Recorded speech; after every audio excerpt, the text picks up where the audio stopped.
Andrew Wiggins has found his identity once again in Miami with the Heat. Tonight, dropping 42 points, shooting 16 of 21 from the field, 6 of 8 from downtown. He was electric. Now, look at this play here. We're going to set up a flare screen for Duncan Robinson. Now, what a flare screen is, guys, basically where you set a screen for someone going away from the basket. So our flare screening for Duncan, we're going to kick it over. Now, since we have a little bit of leverage off that screen, you're going to see Miles Bridges, right, just slightly hedge over. Now, Wiggins is just going to find that weak point of the defense with that hedge over, and he's going to sit there, right? We find him quick, no trigger, or no hesitation, quick trigger. 3 here, gets it to go off the flare screen. Great job here by Duncan, and a great shot here by Andrew Wiggins. I feel like next year, the Miami Heat are going to be back, right?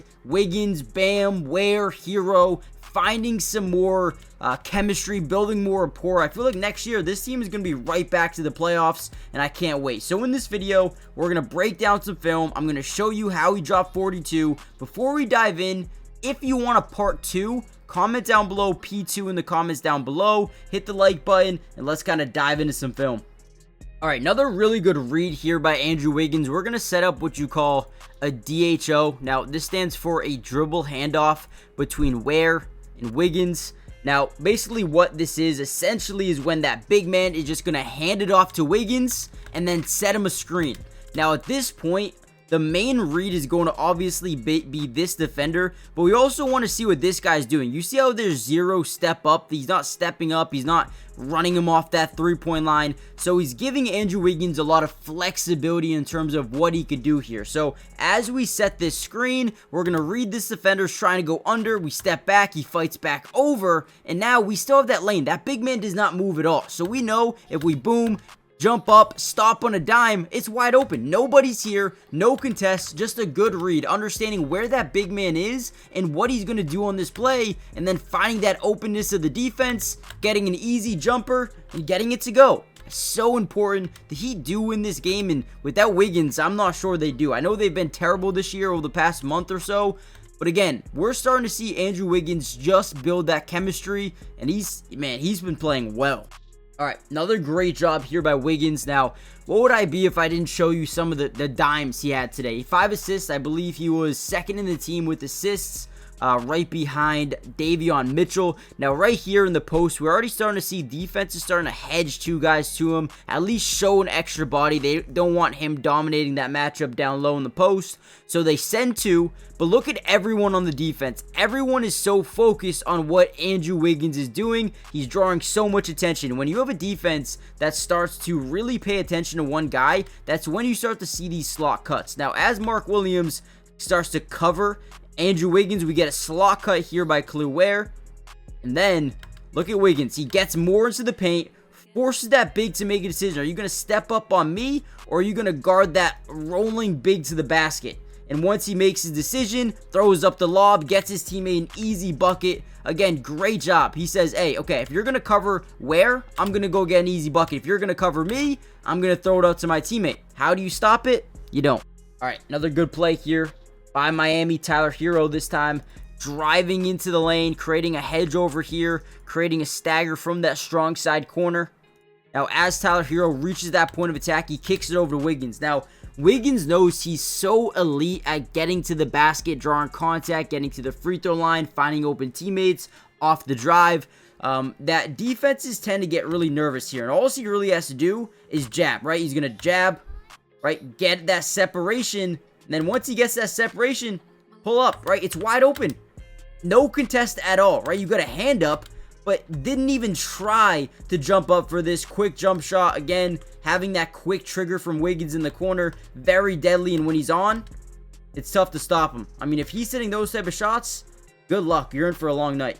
Another great play here by Miami. Now, we're going to get what you call a Verjao screen. Now, this is when a big or anybody, it could be an inverted Verjao screen as well, but you'll see Khalil Ware here, right? Where? He's going to set a screen, he's going to roll back around, and then set a screen with his back on the other side. That's Anderson Varejao used to do it all the time, and here we see it once again, that double screen. We get Miles Bridges kind of in jail, right? NBA terminology basically means stuck behind the ball handler. And now we roll to the basket with Ware, putting a lot of pressure on this big man. And what we're going to do here as Tyler Hero, we're going to attack that big. We're going to put all the pressure on him, and we're going to read this defense. Are we going to get that weak side rotation, trying to guard that lob threat here? And if we do, we have Wiggins. If he stays put on Wiggins, then we have that lob to Khalil Ware. Now, we read it perfectly. Again, Wiggins' ability to not think. Put the shot up, man. Get it up. No hesitation. Love this by Andrew Wiggins. Now, before we get any further into the film, we still have a lot to break down, by the way. So, don't go anywhere. Hit the like button. Subscribe to the channel if you're new. Join the family. It is free. Doesn't cost anything. And we will be covering Miami throughout the rest of the season. If you want more of these videos, all you got to do is comment down below part 2. Subscribe. Join the family. And with that being said, let's kind of dive back into it. So, right here, we get this high pick and roll between Wiggins and Ware. Once again, big man's playing like a drop zone coverage. I mean, he's not trying to hedge up there at all. And if this guy goes under the screen, a lot of times these guys would come up and just shoot that ball. So let's see what Wiggins does here. And that's exactly what he does. All right, beautiful. So again, we'll break down this one more time. Whenever we get these screens, usually the big's going to hedge over. Usually. So they can't hit that 3 right off the screen. In this case, Nurkic is like, yeah, I'm not stepping up there. My guy can deal with it, right? And if he ever goes under this screen, players take that as a sign of disrespect. Like, okay, you're going to bet on me not to hit this open 3? Bet. Let me do it, right? So a lot of the time, you'll see him fight over the screen and get him to roll immediately to the basket and force this pressure on the big. However, in this case, he does go under, and Wiggins says, all right, open 3, get it to go. Demoralizing. And then here we go. Hero drives in, kicks over to Bam, goes through his hands over to Davion Mitchell. I'm starting to really like Davion for his or his court vision, his court mapping ability. Look at this extra pass to Wiggins. I mean, wide open, drains another 3. Ultimately, they win this game. About 5 minutes left to go in the 4th quarter. It was over. Again, I know it's the Charlotte Hornets, but I really like to see the development of Andrew Wiggins within a unit, within a team. And although Miami has been one of the worst teams in basketball over the past month, I feel like the chemistry is starting to build. I mean, they barely lost to the Rockets. They barely lost to the Pistons.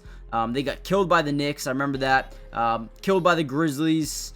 But some of those games, they probably should have won. The Bulls game, the Hornets game, the Timberwolves game, the Cavaliers game. A lot of these games, they're really close in. So, although they're bad, let them get a good pick. Let them pick someone good. And man, I think this team, if they are able to keep Wiggins, Hero, Bam, right, Davion, this team could be really scary next season, man. I'm excited. So hit the like button, subscribe, join the family. I think Andrew Wiggins may have found his home.